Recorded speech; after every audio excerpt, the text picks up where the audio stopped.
as a neurosurgeon, that's the last thing in our vocabulary. You just talk about turmeric, but can we have that incorporated into something, or will that? So that's just one kind of way I think about how the field can go in so many different directions, but you have to have people that at least are curious to ask the question. And we're all family here. We argue, but we still love each other. So it's kind of like we will argue with you, but at the end of the day, we want to we're going to hit you hard because we want to make sure that this is a solid thing to put our energy behind.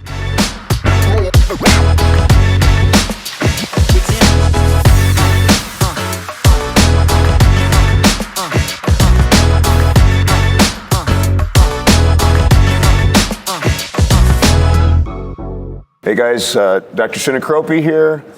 We're back. We have a super special guest now. So the Society for Brain Mapping has been going for quite some time. This is the 22nd annual Neurotech Convention, and I am really, really privileged to be sitting down with Dr. Haridas, who is the current president of the Society for Brain Mapping. So we're going to just chat a little bit about what's going on. First of all, thanks for joining us. Thank you for having me. It's today. An absolute honor and pleasure. So, we could spend all kinds of time talking about hardcore science and stuff, but it's pretty interesting because you just finished up a year of putting together this amazing convention, and we've been talking about how incredible it is, bringing people from all walks of life together. It really is special. I've met all kinds of people. I was just telling you that I just interviewed people talking about reflex integration. And it's actually a fascinating topic that I just heard of right before I started that interview. And it was fascinating from just, brilliant, really, really brilliant people. So we'll start this way. How has the last year been for you? It's been a whirlwind. I mean, absolute whirlwind of personalities, people, conversations, but ultimately the energy and curiosity that people bring to this meeting is what kept me going the whole year. And I'm so happy it's coming to fruition right now in LA, and what better place in SoCal sunshine. Oh, absolutely. You know what's funny? I'm now a Minnesotan, so every time I land in a place like this, it's beautiful sunshine. You get off, you're just like, why do I live there? I don't even know what is possessing me to live in that. But it's such a beautiful. I mean, we love the Twin Cities.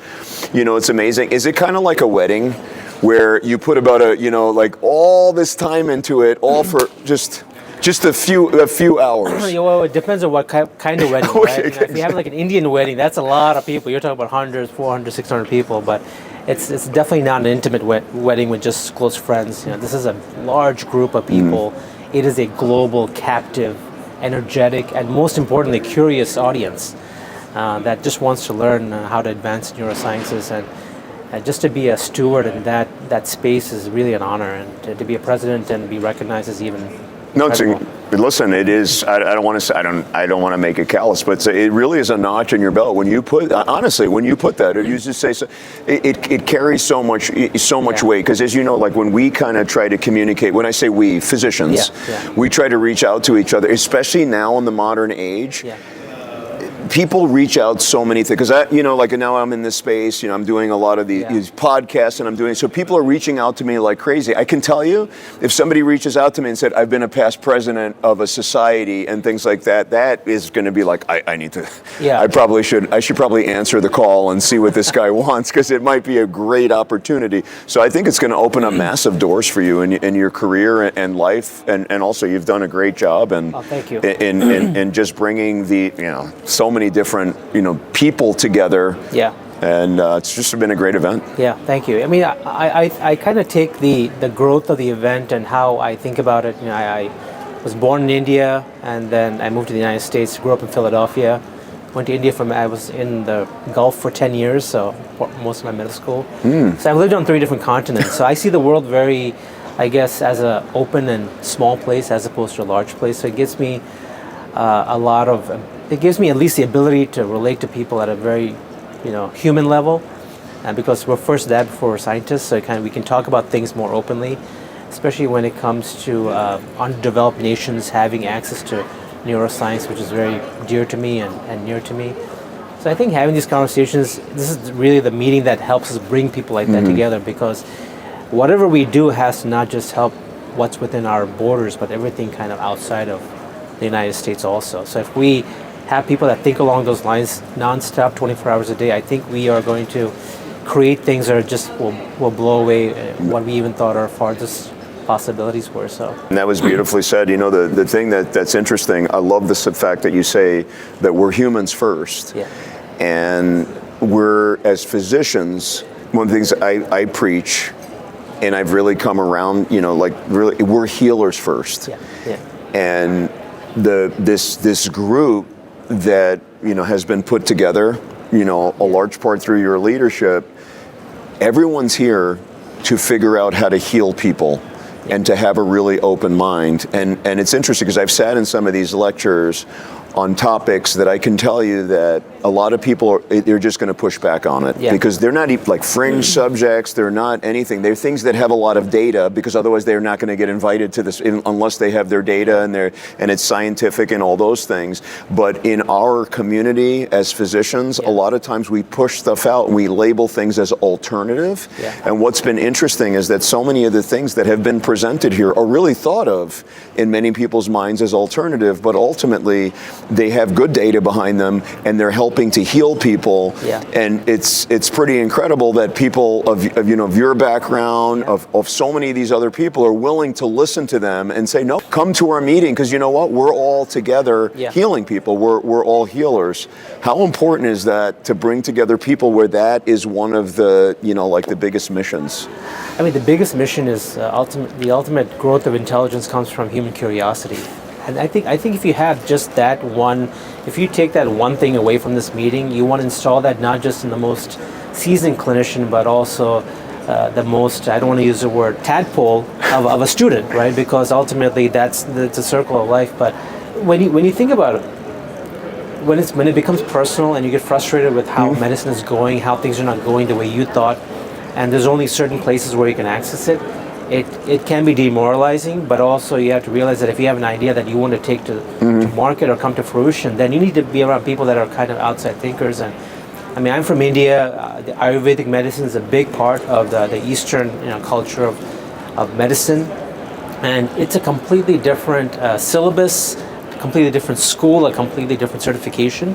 But when you hear about it, these are at the end of the day herbs that people grow and powders that are used that cure like some disease processes. You have to pay a little bit of attention to that. It's almost like turmeric, absolutely fixing your telomerase, and that comes from somewhere, and we've known that for a long time. But what else is there? So if you don't be dismissive, and you also okay, that's one thing I'm very familiar with, turmeric. We use that in Indian cooking all the time.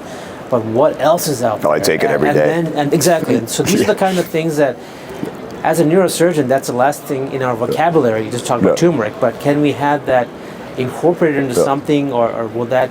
So that's just one kind of way I think about how the field can go in so many different directions. But you have to have people that at least are curious to ask the question. And we're all family here. We argue, but we still love each other. So it's kind of like we will argue with you, but at the end of the day, we're going to hit you hard because we want to make sure that this is a solid thing to put our energy behind and move it forward. You know, you said it just right. It was only a couple of years ago that I really went headfirst into integrative health and integrative things that I am now incorporating, and treating people. Or if you would have told me this 5 years, I said, "What are you?" Never. I would never do that. And that's about keeping, an open mind. And what you say about kind of these ancient ways. In India, in China, all these other things, and I love it. I'm doing a show. I'm doing this series where I go to different types of practices and just kind of immerse myself like for a day. So I'm doing a Chinese acupuncturist. She's actually the acupuncturist for the Minnesota Twins. She travels with them, and she's a Chinese acupuncturist. I'm going to go have acupuncture on camera and just do the whole thing. And again, things like people pretty much accept acupuncture for now. There's some sham stuff. There's other stuff. I mean, it's what I'm going to learn a lot about it by spending a day with her. But the interesting thing is that it's like what hits home about, especially people like that are born in India or whatever, where you're like walking both worlds, or you know about it, or your family practices that stuff and knows about it, is it's like it's bringing back the old ways. Sometimes we've forgotten. Like, how many of these dystopian movies do you see where they don't even know how to read anymore? Like, they don't, like, there's no books, or maybe they know how to read, but it's all computer computers and AI and stuff, and then they're bringing back the old ways. They're like, and somebody, like, they have relics. Yeah. And they're like, oh, this is a book from the past. And then they have all this information. So I feel like there's all this information that cultures have studied forever. Like, people know about this. Like, and you know, like you mentioned, like Indian cooking. Yeah. How many of those things in there are so amazing for your body, scientifically? Not like you want it to be because you're Indian. It's because it's literally hardcore science, and sometimes we dispel that because there is a lot of hardcore science behind this stuff.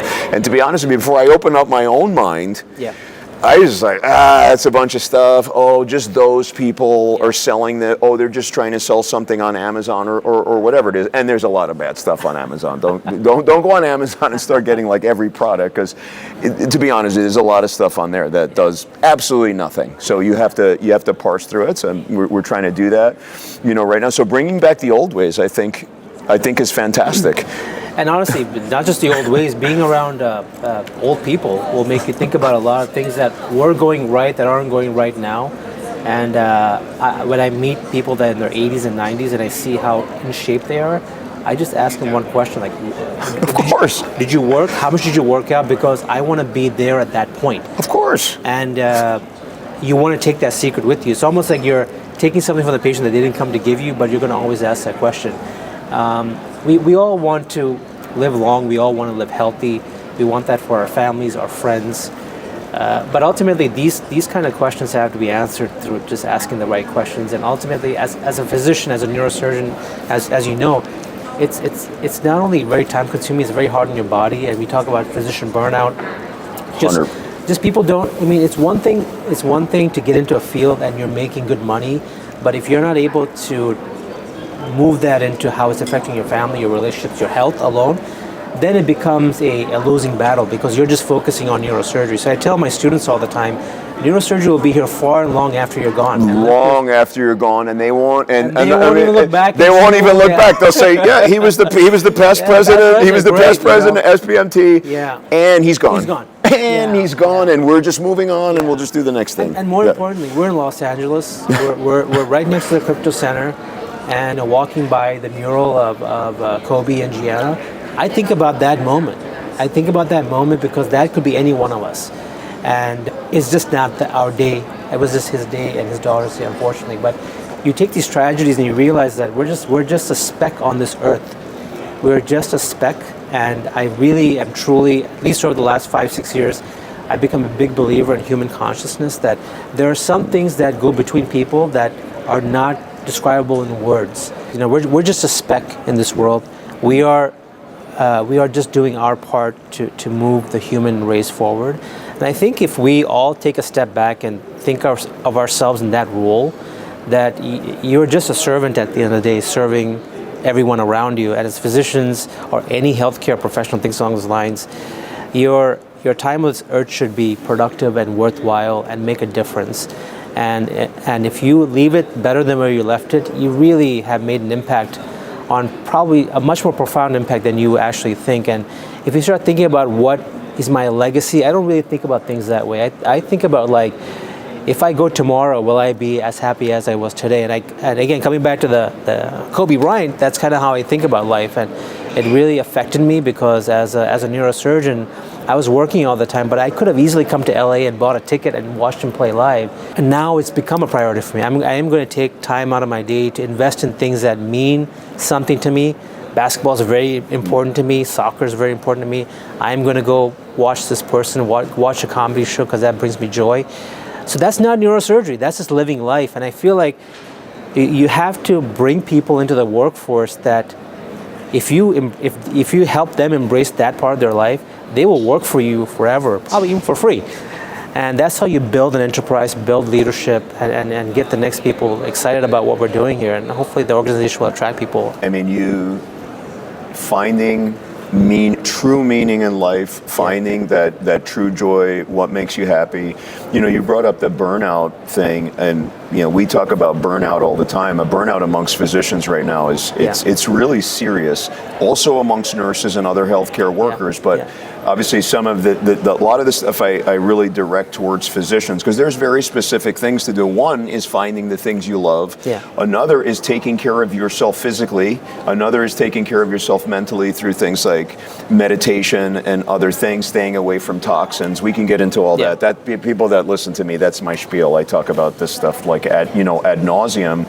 But it's interesting that I love about what I hear about you, because you're still, you're still a young surgeon. I mean, you have a lot of career left, but you're already coming to this realization and epiphany, because the more I interview people and talk to people, as people get older that are in these hardcore careers, they're in this surgical career, they start realizing, there's more than this. Also, how they treat their patients, like the spiritual aspect, but also for themselves. What is the saddest thing for me to see? That makes me happy. What makes me really sad is when people are 70 and they're very successful surgeons and they work constantly all the time. And then when they're 70, they realize they just missed their entire life.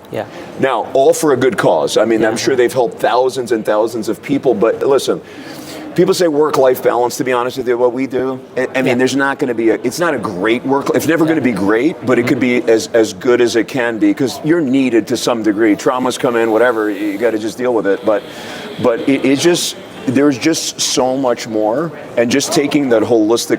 The word holistic, by the way, is way over you. But taking a holistic approach. So I've become so much more holistic on patients. Instead of seeing them as a spondylolisthesis, all right, or a spine problem, I see them as a human being in front of me. What are their hopes? What are their fears? What are their dreams? What are they trying to get back at? And then go into the diet, nutrition. What's their mental state like? This whole thing, a completely different thing, because I had that I've done that for me. I'm very deeply rooted in those things, and spirituality and things like that. So it's great to hear it, from a fellow surgeon, and hearing it more and more, right? Because it's so important. No, Stefano, you have a gift. You're a great communicator. You have a podcast. I really feel that you know how to connect with people. But I wonder, and I'm going to throw this back at you, is that something that we're losing today in society? Now that we text people, people feel more comfortable texting me than just talking to me on the phone. I could get a lot off my plate if you. I mean, you brought up just brought up a thing. I think that we are absolutely disconnected from each other. I'll tell you. In my house, obviously I like to talk a lot, right? That's why I'm doing this, and I love it, and this is going to be a big part of my career going forward. But in my house, my wife, it's funny. Sometimes she gives me a hard time. She's like, "Why do you have to make a phone call at 10 o'clock at night to people that you've known for 15 years just to tell them a simple thing you can text them?" I say, because there's nothing like that connection that I'm making with them in that moment, and I cannot. There are certain there are certain things that I cannot translate in a text. I can't do it without, and I know they're not even. It's even better face to face, right? Because we're having all the nonverbal cues, all that stuff. So a little bit different on the book. But she's always like, she's like, you know how to turn a 1 minute discussion into a 2 hour talk about all this stuff. But I love it, and that's what I love. And I think it's being lost, and I think it is a gift that we're given. Think about it. What. My dogs don't talk to each other. They can't have long conversations into the night debating, whatever, the origin of the stars, whatever. But they can't do this. So we have this gift, and we want to turn that over, and get rid of it. And that's why, honestly, when I started doing the podcast thing and interviewing and just always, this is all I'm even in the doctor's lounge, I'm always asking people, because I just want to know, why are so many doctors so miserable? I'm always asking questions. But to me, doing this project for me is the biggest gift I've ever had. I love it. I'm just telling you, I could, even yesterday, I told these guys, somebody said, "Hey, I don't know how you do this all." I was like, I could do this until midnight. I could go for 10 hours in a row talking to, because what am I doing? I'm just sitting here talking to you, having a great conversation, feeling your energy, your spirit, what drives you, whatever. That's what it's all about. Everything else is Les Brown said it best. He goes through this big tirade, and he's like, He's like, and if you can't be happy, what else is there? Yeah. Everything else is pointless. Money's pointless. Physical things are pointless if you can't have good relationships and just feel good. Wake up and feel good and just feel like connected to the earth and all these other stuff. I know I'm getting all too touchy-feely, but you know what I mean? But I'm talking to the right guy because he's in this... I mean, ultimately, you talk to people from all walks of life, spiritual people, religious people. Yeah. Some people are very devout, and then they talk about heaven, hell, where are we going to go when we die? And at the end of the day, it's all about respecting views, but ultimately, I tell people, I'm living in heaven right now, and I'm going to make the most of it.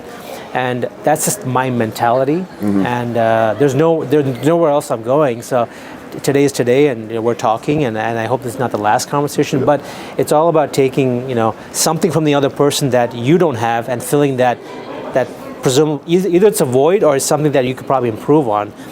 And that type of curiosity is what you give, and hopefully everyone that's coming and talking to you is taking away, and that's really a wonderful thing you're doing for humanity. I appreciate that, and when you said that, that's brilliant, and I don't know if it comes from this, but one of my favorite books, like Goosebumps, when I was reading it, The Power of Now, Eckhart Tolle. Yep. Okay, and then he has The New Earth as well, but The Power of Now, right? The story, for those of you that don't know it, I encourage, if you have not read The Power of Now, that is it's critical. It's one of the best books ever written, right? He's sitting on a park bench, he's all miserable, he's like and all of a sudden, he realizes is everything he needs is in this moment, not the past, not what am I doing, 5 minutes, not 5 minutes, it's this moment, and you said you're in heaven in this moment. And I could tell you, I've been interviewing people now for, well over a year, a lot. I've done a lot of interviews now. You're the first person to say that. You hit it right on. I was like, oh my, this is amazing. This is, it really is. It's amazing. And if you think about it, for those of you that are watching, if every moment you're either thinking about what could have been or what is going to be, you miss your entire life.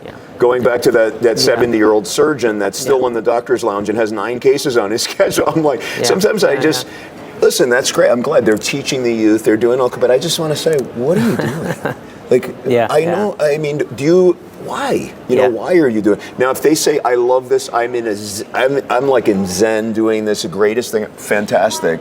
But if they're just like, well, I'm doing this because, I need to put more money away for retirement, I'm like, you're missing, I think you might have missed the point of this whole experiment. Well, you have to have a healthy relationship with mortality. That's what I tell people. Mortality is a defined, we're not going to live forever. You know that, I know that. We got our first dog 3 years ago. His name is Kobe, and when I look at him sometimes, I think about. That's awesome, by the way. I think about his imminent death because I'm going to outlive him. I'm assuming he's mine, but I love him, and when you have that paradox that this person, then you make every moment the best moment. So that's why I bathe him, I walk him. I think about him. That intensity of love is something that, again, maybe it's something very different than you get from a human. And I think, like I said... it doesn't have to be that way. It doesn't have to be that way. We are designed, they're also plugged into this, Oprah calls it the source. Religious people, call it, everyone calls it different. I just try to be pretty agnostic about it because, viewers are going to be from all over. But this source, but they are also feeling that joy. I see the same thing like with my dog. I was like, look, we have a puppy. I mean, he's like 1. I'm like, I want to feel like that. Yeah, all the time. All the time, right? You feel like that intense just joy. Maybe not the lazy dog part, but not the lazy. Well, they get lazy. My 5-year-old dog is really his. He probably got a little overfed. That's for another. But just, for another story. Just coming down to the inert energy of a person is a real thing. It does exist. It's within all of us, and the whole idea is that when you interact with people or anyone, let it all out, because this is probably the one opportunity. I mean, obviously in a safe setting, you don't want to be in a dark alley and in a fight or flight response. But when you have opportunities to meet people that are different, take that opportunity. And if you're an introvert, try to break out of it. But it's okay to be an introvert too. Like, we're not trying to say that everyone has to be this way. Not everyone has to have a podcast. Not everyone has to be a president. But You do it in the way that makes you comfortable, but it's very important to kind of have different flavors off the buffet, so you kind of get a full feel of what life has to offer. And if you live it from that perspective, I think you will see more opportunities out there than downfalls. And realizing that the answer lies within you is a very powerful thing. And that's where meditation comes in, to look inside yourself and realize that all these negative thoughts are coming from somewhere. It's coming from you. And I had to fight that myself. You go through a tough case and you're like, you can't beat yourself up because you can't help the next person. So you have to let go of that. And as surgeons, I can only speak from that perspective, but I'm sure it's the same way when someone goes to war and kills somebody on a field and they come home after as a veteran, they have these thoughts in their head, but they also need help, and having a support system around you is just as important as the job you're doing. So don't lose focus of your family and your friends, because the person that you meet for the first time could be the person that you could talk to all the time, even 10 years later, and be the same person. So true friendships the time lapse is gone between true friendships. And I feel like with this meeting, I have those friendships. They're all here in LA to celebrate with me, but I hope that I can be there with them when they celebrate their big moments. So I'm taking my relationships a lot. I have 3 daughters, and 20 years ago, I was not the sensitive, soft person. I was a very I would use the word selfish in many, many ways, but now I've begun to realize that it's much better being a giving and caring person and being thoughtful about how you approach really everything. It's much better. In a way, it's difficult to get through grueling medical school residencies and then the initial thing, because people don't know this. Like when you're like the first 3-4 years when we're surgeons, we're stressed out. Like any complication you have, you're like wrecked. Right. And so and that's why it's this morphing. But the thing about it is you're doing it, and you're doing it young. And so you've morphed, and we're going down a path. This is the stuff that I love to, because I'm really enjoying about our conversation right now is you clearly have your priorities in order, but you're also a great surgeon. So you're taking care of your patients and doing stuff, and president of the society and all this other stuff, but you have your priorities in order, and that allows you, and of course, we all get burnt out, here and there, but that allows you not to be chronically burnt out like our brethren are, and they are struggling, and they're not seeking help, and they're not doing the meditation, they're not asking, and they are beating themselves, because as surgeons, we like people don't know. Like we destroy ourselves, like personally. Like there's times like I can't get some, especially when I was younger, I can't get an issue out of my head for months. I'm thinking about the same case. What happened? And that's kind of what you were saying. So you got your priorities in order, and we're taking it to we're trying to take this to the masses. And you're right. So it's interesting, because the other thing you said was we have one at bat. Right, that's what you're getting. We have one at bat at this life, as far as we know. Maybe this is one of 1,000 lives. I don't know. We really don't know. And there's some evidence on reincarnation. We could go there. I'm not losing my mind. I just read a lot. I read a lot outside of normal stuff. But we don't know. But it's only this thing. So when we were setting up to do this particular event, and I knew I was going to do a lot of interviews, and then tonight I'm doing the red carpet and all this stuff, and I told them, and they were like, "Oh, what's the structure?" They wanted to. I was like, "Listen, I love talking to people. We'll just figure it out. We'll see, who wants to talk. We'll see whatever." I'm like, I'll just go into a crowd and just start talking to everybody about anything. Because that's interesting. So because what's the worst what are they going to do? Oh, this guy, look at this crazy guy. He wants to talk to me. Because I want to learn. I want to learn what you know. I want to know what I know. Maybe I could put a smile on their face. Maybe they put a smile on my face. I don't know. But it's like we hold back. Like people hold back. Kobe didn't hold back. So if you want to model your, he was all in, right? He didn't hold back. But so many people hold back so much. I'm like, what are you holding back to? The day that your helicopter goes down? The day that you walk out of your house and you get hit by a bus? Like, Yeah. what are we holding on to this inside? And so, like, this was part of my transformation too. And obviously, you're going through it at some point or another. Because to be honest with you, before I started doing the media stuff, I was like, oh, I don't know, like, what are people going to say? What are my the colleague? You know how we are. We're just I'm not really sure. People are like, are you a surgeon? Are you a podcaster? Like, what is it that you do? Oh yeah. And you just have all these thoughts, and then I'm like, what's that to me? I'm going to do what brings me joy, and and I just love talking to people, and this just brings me joy. Yeah, balance of life, even political views. We're in a heightened political atmosphere, and people ask me, are you Democratic or Republican? I'm like, well, Ronald Reagan said, trust but verify. Yeah. I use it all the time. Trust but verify. Yeah. And then Barack Obama, who's a Democrat, said, just having someone that gets stuff done is really all you need. I just want someone to be like, I can take care of that for you. That's all I need to hear. Don't tell me how you get it done, just get it. And you know what? That's your interview. Yeah. Get stuff done. I can take care of that for you. Don't worry about it. Consider it done. That's all people want to hear. That's all. And if you had that, if you're that person and you're in that group, if you're in this organization, that's what we want. We have a problem.